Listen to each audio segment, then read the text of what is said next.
Coming up on today's show, the four best teams in the Big Ten face off against each other tonight. That means we've got plenty to talk about right here on Locked On Big Ten.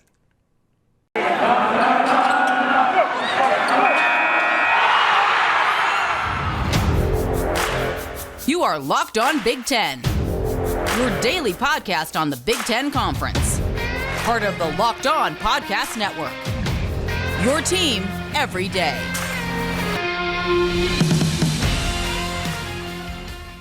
Welcome into Locked On Big Ten, everything you need to know about the conference every single weekday. And thanks for making Locked On Big Ten your first listen every day of the week, Monday through Friday. I'm your host, Nate Dickinson. Coming up on today's show, two big matchups coming up tonight in the Big Ten. Illinois faces off against Purdue. Michigan State against Wisconsin.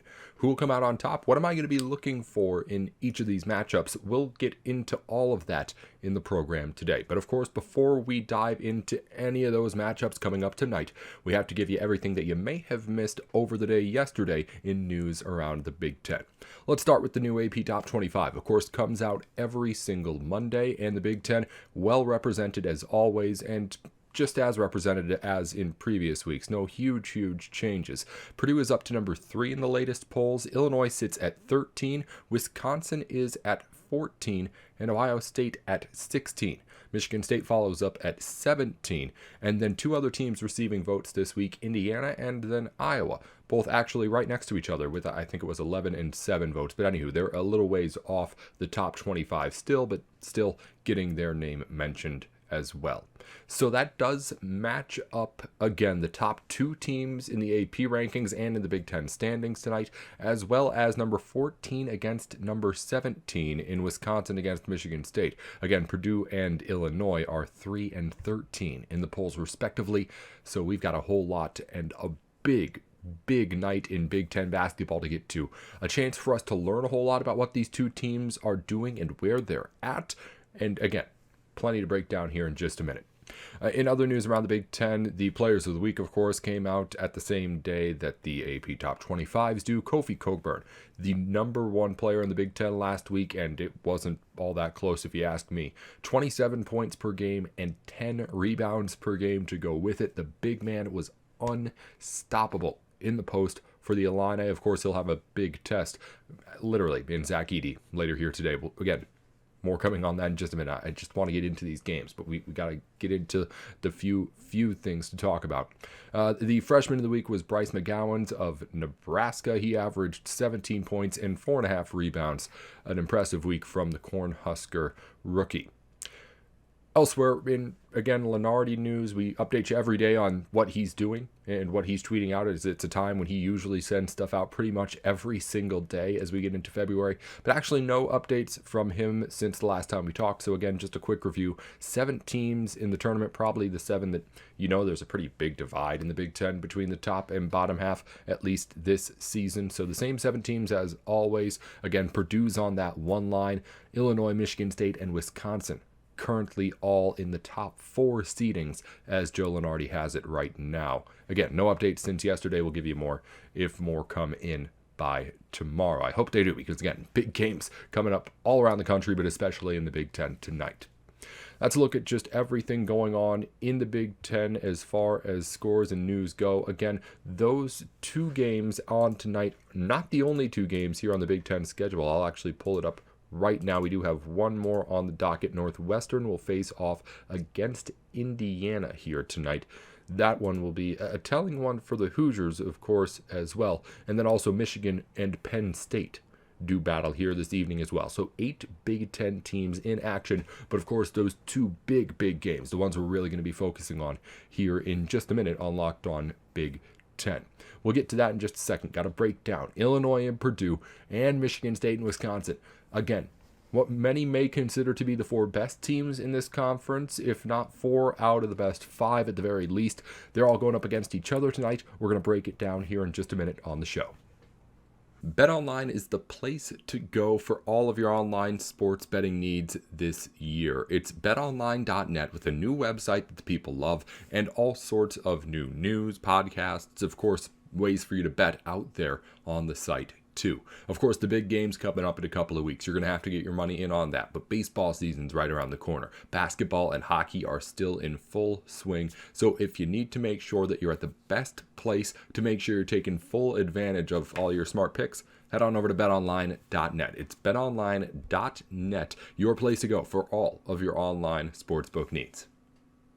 It's Super Week, brought to you by Get Upside here on the network, and there's no better place to get coverage of the big game than Locked On NFL. Locked On Bengals and Locked On Rams are also both in LA helping out with Locked On NFL, and of course doing their own thing to get ready for the Super Bowl on press row all week long, so you can make sure you're up to date on everything going on over there in Los Angeles. They're getting ready for the big game. You can get ready for the big game by listening into what they've got to say. It's some great coverage we've got going on all week here with Locked On.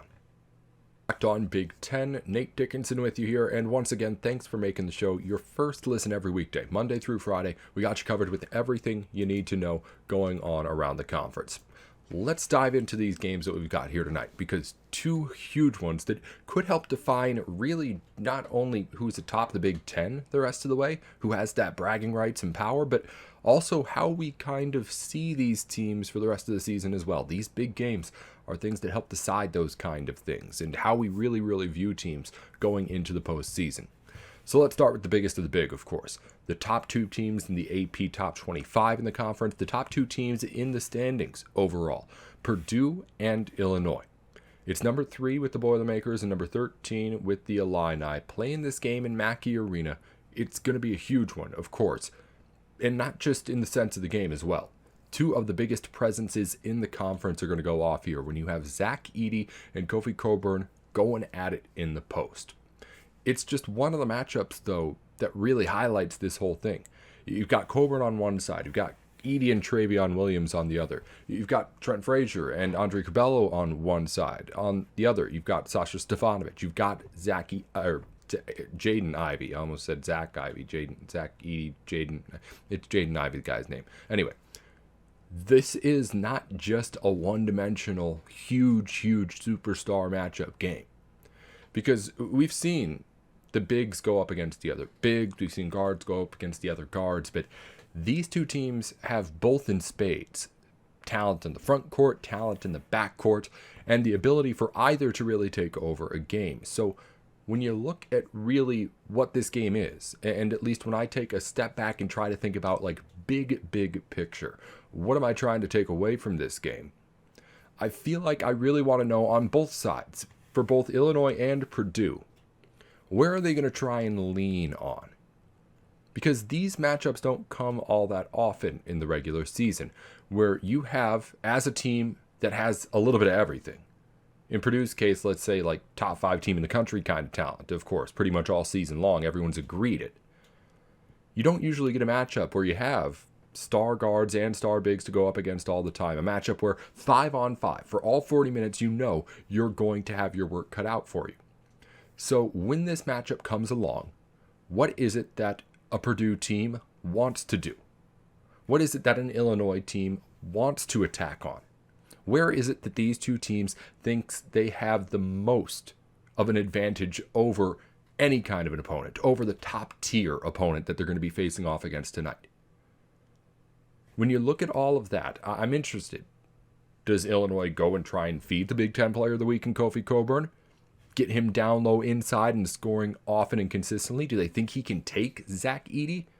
Or do they think they have a better chance of getting some sort of an advantage on the perimeter? Going to the experience of a guy like Cabello and then Frazier there too, to be able to try and throw off this Purdue defense. Same thing goes on the Purdue side. Is it inside to guys like Edey or using that inside game? Does Jaden Ivey take over again? What is it that they're doing? Because when it's top against top, honestly, when Purdue plays against anyone in the Big Ten, when anyone plays against anyone in the Big Ten, you bring your A game every single time out. But at the same time, when you have these huge games, there is a little bit something extra, I feel like, that goes into making sure that you're putting your best cards on the table as a team. Because again, this is more than just a game or a win and a loss for them. This is an opportunity to get a litmus test for what's to come.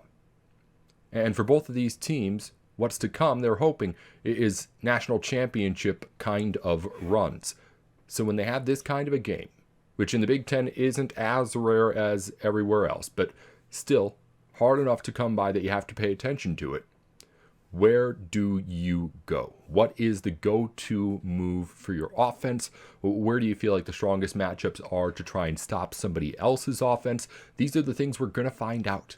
And yeah, these teams, again, are probably doing a lot of this every single game and would like to play it this way every single time. But again, I feel like it's a little bit different when you know that you've got, one, everyone watching, and two, what will be one of, for both these teams, I'm sure, at the very least, top 5 regular season game, if not top 3 or top 2.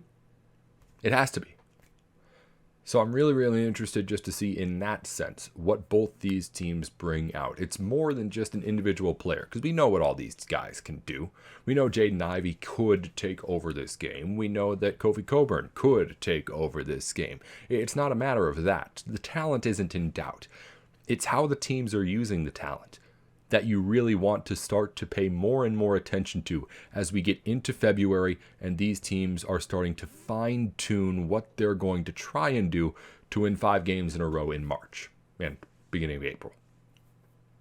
Hey everyone, so we're in the middle of what we like to call here on Locked On Big Ten, and I'm sure you do too if you're in this area of the country, Big Ten weather. It's the middle of the winter. The roads are terrible all the time. Plows just can't keep up always with all the snowstorms that go on throughout the region. So if you need to make sure your car is ready to take on the elements, you need to head on over to Rock Auto. Rock Auto is a family-owned business that's been operating for 20 years and working to cut out the middleman to make sure you're not paying extra for any of your parts. And it makes everything easier for you too.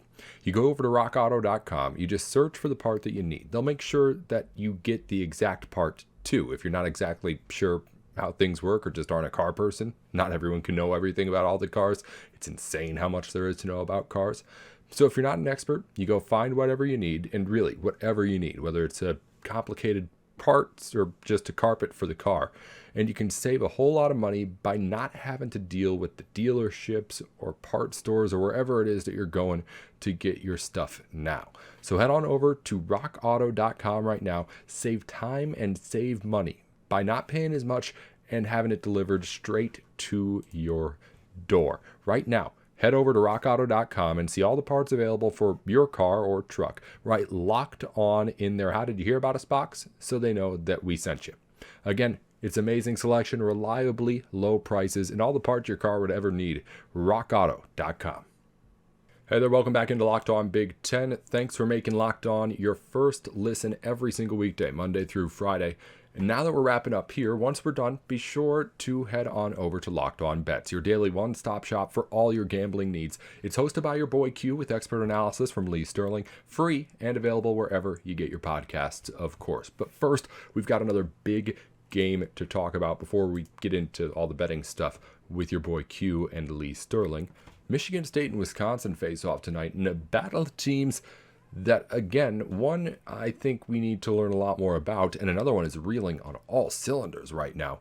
Wisconsin has been so good as of late. They continue to climb up the standings. I continue to be impressed by with what they're doing, and to be quite honest, I know Wisconsin's really good. I know Michigan State's really good too, but I feel like Michigan State is the team that has to answer the questions here today in this big test.